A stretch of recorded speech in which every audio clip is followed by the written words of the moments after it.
कर्मयोग और सांख्य योग को सरल पूर्वक समझें।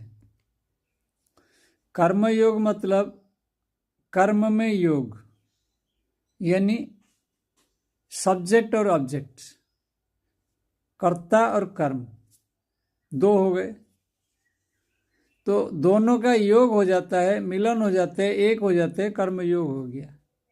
जो कर्ता है वही कर्म है, जो सब्जेक्ट है वही ऑब्जेक्ट है, जो दृष्टा है वही दृश्य है, तो यानी हो गया कर्म योग।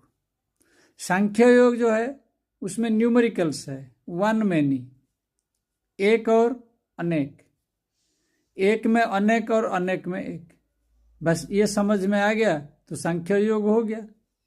इतनी सरल है कर्मयोग और सांख्य योग, इसको समझने के लिए बहुत पोथी चसने का आवश्यकता ही नहीं है।